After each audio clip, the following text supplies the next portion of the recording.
स्वागत है आपका दोस्तों सीपीपी टाइम्स में। पिछले वीडियोस में हमने स्टैटिक और डायनेमिक लाइब्रेरीज के थ्योरीज देख ली थी।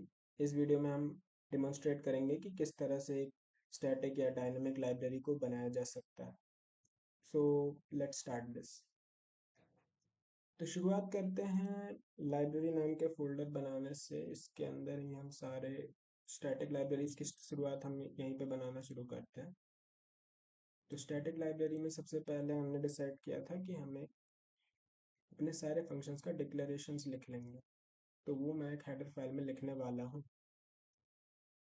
तो वो फंक्शंस थे हमारे ग्रेविटी के और हमारे कोलिजन के। ये दोनों फंक्शन हो जाने के बाद हमें डिसाइड करना है हम इन फंक्शंस को इम्प्लीमेंट करेंगे एक सीपीपी फाइल्स में। तो ग्रेविटी के लिए हम gravity डॉट सीपीपी बनाएंगे। इसमें हम इंक्लूड कर लेंगे फिजिक्स को और हम उससे डिफाइन करेंगे ग्रेविटी के फंक्शन को। ग्रेविटी का फंक्शन मैं कुछ लिखने नहीं वाला क्योंकि हम सिंपली इसे इम्प्लीमेंट कर रहे हैं। तो डेमोन्स्ट्रेशन के लिए इतना काफ़ी है।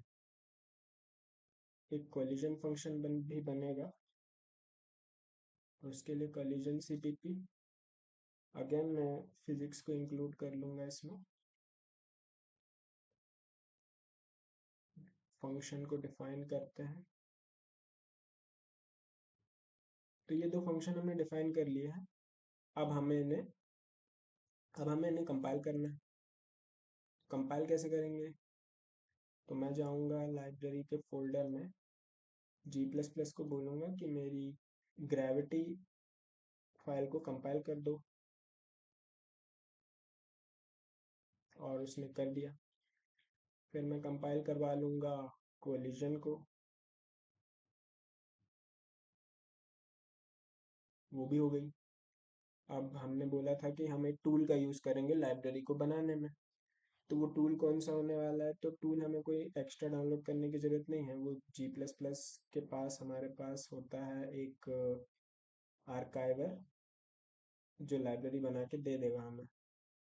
हमें सिंपली जो भी जिन भी ऑब्जेक्ट फाइल्स की लाइब्रेरी बनानी है वो उसे इनपुट में दे देनी है। तो ग्रेविटी और कोलिजन की फाइल्स मैं उसे दे दूंगा। ओके, ये फाइल मैं उसे दे दूंगा और मैं बोलूँगा कि उस आउटपुट में क्या चाहिए। तो आउटपुट हम पहले ही दे देंगे। आउटपुट होगी हमारी लिब फिजिक्स डॉट ए, और इस कमांड को हम एंटर करेंगे। तो हमारे पास अब लिब फिजिक्स डॉट ए आ गई। तो ये बन गई हमारी स्टैटिक लाइब्रेरी। स्टैटिक लाइब्रेरी बन गई है दोस्तों। तो अब हमें इन दोनों फाइल्स को देना पड़ेगा हमारे डेवलपर को। तो चलो डेवलपर के पास चलते हैं।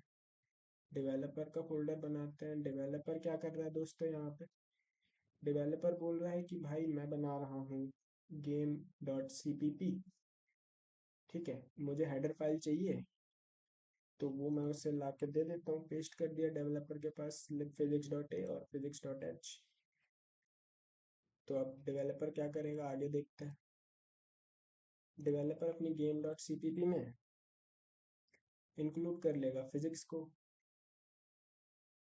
इंक्लूड करने के बाद वो एक गेम फंक्शन बना रहा था जिसमें ग्रेविटी फंक्शन और कोलिजन फंक्शन वो चला लेगा। इन दोनों फंक्शंस का डिक्लेरेशन उसे हमारी हेडर फाइल से मिल जाएगा।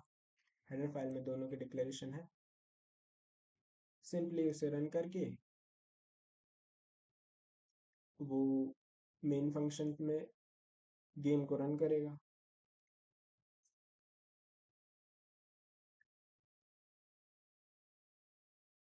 ऐसा हो जाने के बाद चलो हम कुछ प्रिंट भी करा लेते हैं ताकि पता चले कि गेम चला भी है कि नहीं। वरना आप बोलोगे कुछ दिख तो रहा नहीं इसमें। आई स्ट्रीम से मैं प्रिंट करा लूँगा कुछ। क्या प्रिंट करा लूँ कि गेम स्टार्टेड।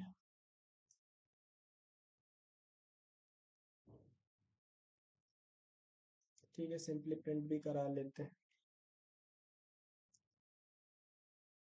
तो ये हो गया दोस्तों हमारे गेम डेवलपर का प्रोग्राम। कोड। तो चलते हैं गेम डेवलपर के पास। मैं जाऊंगा, चेंज करूंगा डायरेक्टरी टू डेवलपर। डेवलपर के पास आके मैं बोलूंगा कि गेम डॉट cpp को हमें कराना है कंपाइल। तो उसने कराया कंपाइल गेम डॉट cpp को एज गेम डॉट ओ। ठीक है, गेम डॉट ओ बन गई उसकी। फिर मैंने बोला था कि हम स्टैटिक लाइब्रेरी को लिंक कराएंगे, क्योंकि क्यों लिंक कराएंगे, क्योंकि मैंने बताया गेम डॉट ओ के पास अगर मैं उसकी सिंबल टेबल चेक करूँ तो एनएम, और जो भी ऑब्जेक्ट फाइल की आपको सिंबल टेबल देखनी है बस एनएम के साथ उसका नाम दे दीजिए। तो जैसे ही मैं ये करूँगा तो आपको उसकी सिंबल टेबल मिलेगी।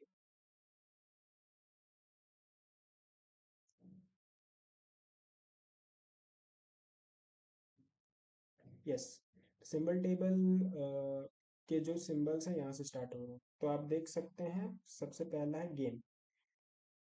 गेम फंक्शन दोस्तों डिफाइन है कि नहीं? गेम फंक्शन तो डिफाइन है। तो यहाँ पे स्टेटस टी दिया है। टी स्टेटस का मतलब है कि वो डिफाइंड है, और यू का मतलब है कि वो डिफाइंड नहीं है।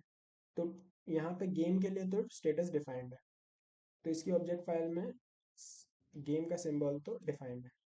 क्या ग्रेविटी का डिफाइंड है? ग्रेविटी को अगर मैं देखूँ, अगर मैं इसे और बड़ा करके दिखाऊँ आपको, तो देखते हैं ग्रेविटी का जो फंक्शन है दोस्तों, ग्रेविटी का जो सिंबल है वो अनडिफाइंड है। उसके सामने यू बना हुआ है। यू बना हुआ है मतलब कि वो अनडिफाइंड है, और जो कि सही भी है। ग्रेविटी को बस कॉल किया गया है और उसका डिक्लेरेशन हमारे पास फिजिक्स की वजह से था, पर हमारे पास उसका डेफिनेशन नहीं है, वो लाइब्रेरी में है। मतलब डेवलपर के पास उसकी इन्फॉर्मेशन नहीं है, लाइब्रेरी में है उसकी इन्फॉर्मेशन जो मैंने उसे दी है। सेम वे कोलिजन के साथ भी होगा। कोलिजन को देखें, जी हाँ, कोलिजन भी अनडिफाइंड है, यू बना हुआ है उसका पूरा। तो हमें वो दोनों फंक्शन चाहिए। उसके अलावा सी आउट का भी होगा कहीं। हाँ, सी आउट भी है। सी आउट भी आप देख सकते हैं अनडिफाइंड है, राइट। सी आउट का यूज मैंने किया है ना यहाँ पे, ये देखिए। तो वो भी अनडिफाइंड है, उसे भी डिफाइन करना पड़ेगा। वो डिफाइन कहाँ पे है? वो लाइब्रेरी में रहेगा सी प्लस प्लस की स्टैंडर्ड लाइब्रेरी को, जो कि हम इंक्लूड कर लेंगे। लिंकर अपने आप कर लेता है वो, तो हमें उसकी टेंशन लेने की जरूरत नहीं पड़ेगी। तो अब बारी आती है सिंपली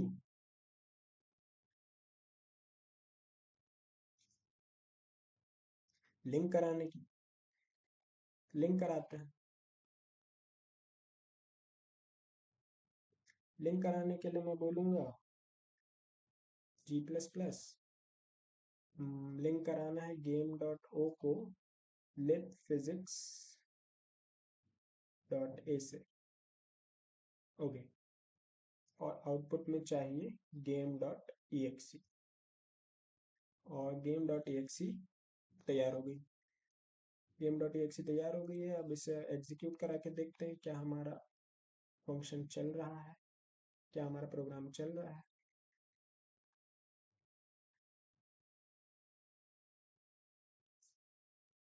तो आउटपुट में आप देख सकते हैं गेम स्टार्टेड लिख के आ गया है, और किसी तरह की कोई एरर भी नहीं है।